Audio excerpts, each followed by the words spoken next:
Hi, Marge. Hello. Mabuti na lang nakarating ka. By the way, pasensya na sa outfit mo. Nakakabang storya kasi. Pero I hope you understand. At naghanap si Elms ng pagkakataon upang masabi ang kanyang saloobin. Gusto ko sana magpaalaman dito. Bakit ako? Ikaw kasi yung babaeng matagal ko nang hinahanap sa akin paningin.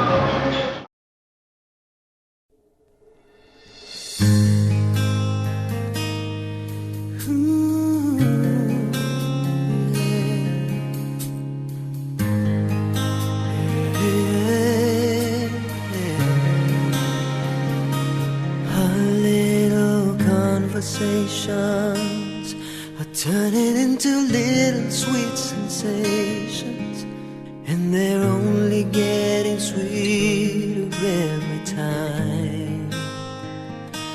Our friendly get-togethers are turning into visions of forever.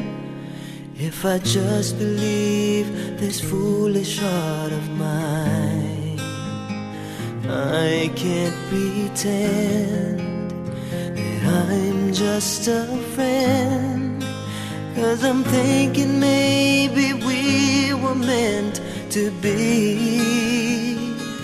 I think I've fallen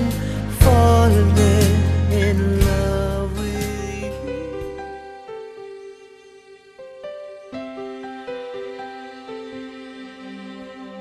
Di magwawakas hanggang sa dulo ng mundo.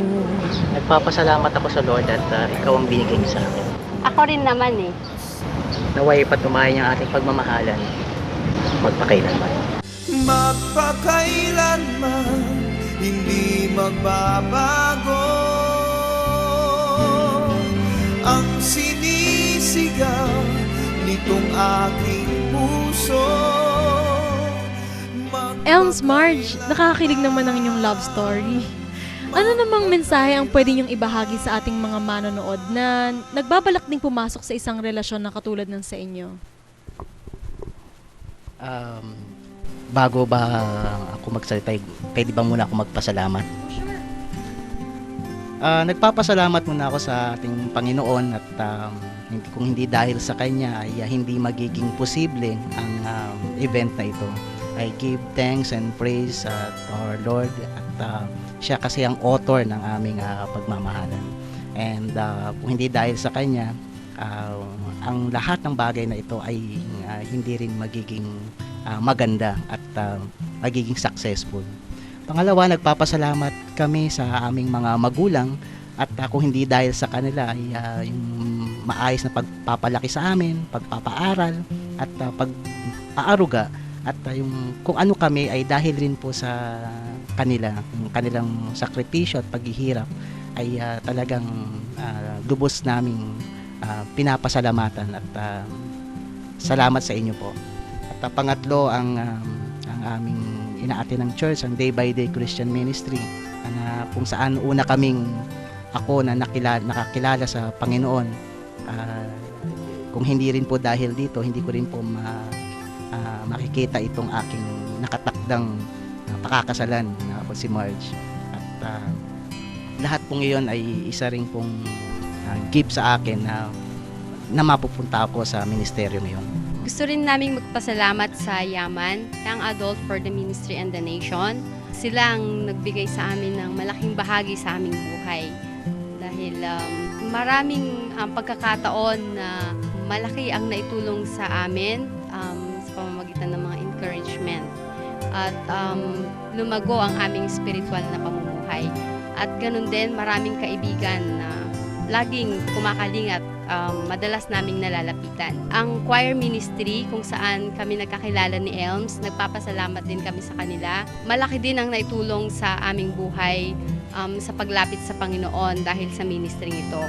At sa mga malalapit na kaibigan, maraming salamat po. At sa lahat ng naririto na dumalo sa pagtitipong ito, nagpapasalamat po kami sa mga ninong-ninang at sa mga taong nanggaling pa sa malalayong lugar.